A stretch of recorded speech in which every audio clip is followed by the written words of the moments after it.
Hello friends. पिछले साल सरकार ने national register of citizenship and citizenship amendment act को लागू करने की बात कही थी। इसके बाद पूरे देश में बवाल हो गया। पूरे देश में जब ये मुद्दा हिंदू मुस्लिम का था, तब आसाम के अंदर ये मुद्दा अपनी पहचान का था। इसीलिए आसाम के अंदर विरोध प्रदर्शन कुछ ज्यादा ही हो रहे थे।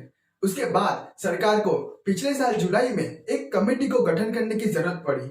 इस कमेटी को सुप्रीम कोर्ट के रिटायर्ड जज B.K. शर्मा की अध्यक्षता में 14 मेंबर की एक कमेटी बनाई गई। इस कमेटी के अंदर आसाम के एक संगठन ऑल आसाम स्टूडेंट यूनियन के 3 मेंबर को भी शामिल किया गया था। इस कमेटी ने 25 फरवरी 2020 को अपनी रिपोर्ट आसाम के चीफ मिनिस्टर सर्बानंद सोनोवाल को सौंप दी और सर्बानंद सोनोवाल ने अपनी इस रिपोर्ट को इंडिया के होम मिनिस्टर को सौंप दिया।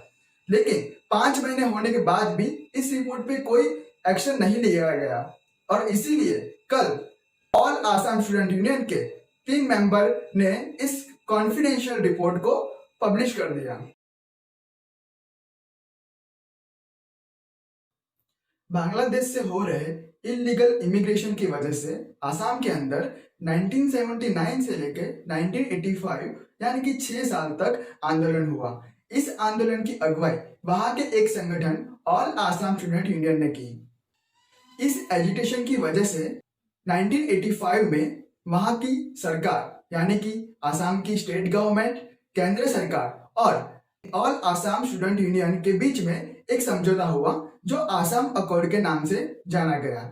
इस आसाम अकॉर्ड के क्लॉज 6 के तहत आसाम के लोगों के कल्चरल, सोशल और लिंग्विस्टिक आइडेंटिटी को बचाने के लिए कॉन्स्टिट्यूशनल, लेजिस्लेटिव और एडमिनिस्ट्रेटिव लेवल पे कुछ प्रोटेक्शन दिया जाएगा। अब इससे 2 सवाल पैदा होते हैं। पहला, प्रोटेक्शन किस तरह से दिया जाएगा और दूसरा, आसाम के लोग कौन हैं। प्रोटेक्शन के तौर पे वहां की सरकार ने जॉब और एजुकेशन में आसाम के मूल लोगों के लिए 80 to 100% तक रिजर्वेशन प्रोवाइड कर दिया।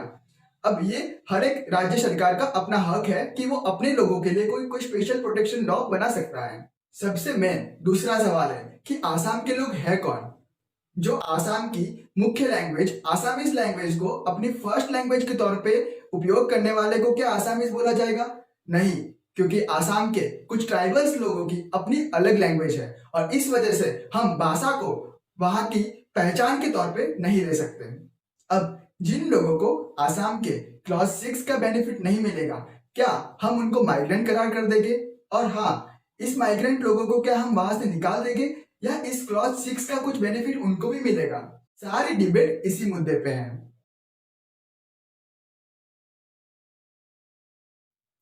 पॉपुलर कन्वर्जेशन में आसाम के मूल लोग यानी कि इंडिजिनियस लोग उनको बोला जाता है जिनकी कम्युनिटी का पता 1826 के पहले की हिस्ट्री में मिलता हो।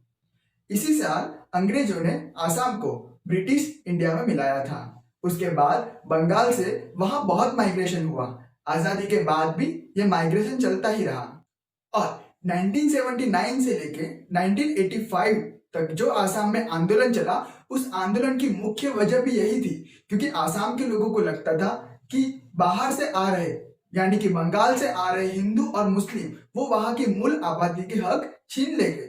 उनको लगता था कि राज्य के सारे रिसोर्सेस और पॉलिटिक्स पर वो बाहर से आने वाले लोग हक जमा लेंगे। इसीलिए उन्होंने इस आंदोलन की मुख्य मांग यही रखी थी कि 1951 के बाद जो लोग आसाम में आए हैं उनको वापस अपने देश या अपने राज्य में भेज दिया जाए।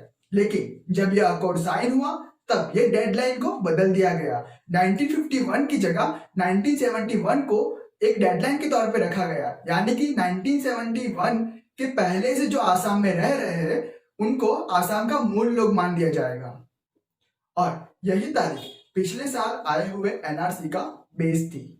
अब जबकि अकॉर्ड में 1951 की डेडलाइन की जगह 1971 को डेडलाइन के तौर पे लिया गया, इसीलिए आसाम के मूल लोगों को कुछ प्रोटेक्शन देने के लिए इस अकॉर्ड में एक क्लॉज 6 को ऐड किया गया।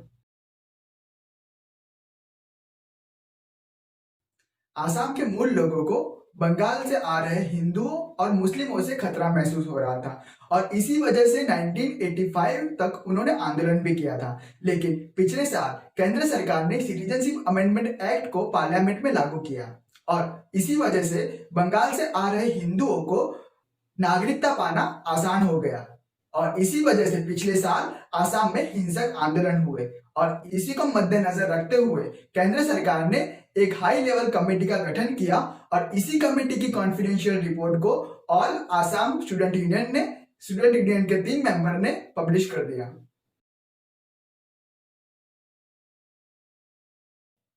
क्लॉज 6 को इंप्लीमेंट करने के लिए अब क्लॉज 6 में उन सभी लोगों को शामिल कर दिया जाएगा जो 1 जनवरी 1951 से पहले आसाम में आ चुके हैं।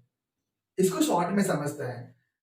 यह कंडीशन आसाम के क्लॉज 6 में उन सभी लोगों को शामिल कर देगी जो 1 जनवरी 1951 से पहले भारत में रह रहे हैं और लेजिस्लेटिव असेंबली और जॉब्स में उन लोगों को रिजर्वेशन दिया जाएगा। जमीन खरीदने का हक भी सिर्फ उन्हीं लोगों को दिया जाएगा और जो लोग 1951 के बाद लेकिन 24 मार्च 1971 से पहले आसाम में आ चुके हैं उनको आसामीज नहीं माना जाएगा, उनको सिर्फ इंडियन सिटीजन माना जाएगा। एग्जाम्पल के तौर पे समझते हैं, एक ऐसा इंसान जो 1951 के बाद आसाम में आ गया है और 1971 से पहले से वहां रह रहा है, ऐसा इंसान वहां की विधानसभा में इलेक्शन नहीं लड़ सकता।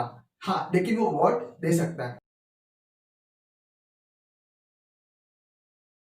हालांकि अभी भी मुश्किलें बनी ही रहेगी क्योंकि इतने पुराने डॉक्यूमेंट्स यानी कि 1951 के पहले से रह रहे हैं, ऐसे डॉक्यूमेंट्स को तो प्रूफ के तौर पे दिखाना ये बहुत मुश्किल काम है क्योंकि आसाम में हर साल फ्लड आते रहते हैं और यह फ्लड हजारों घरों को बहा के ले जाते हैं। ऐसे में इतने पुराने डॉक्यूमेंट्स को प्रूफ के तौर पे रखना वो बहुत मुश्किल काम है।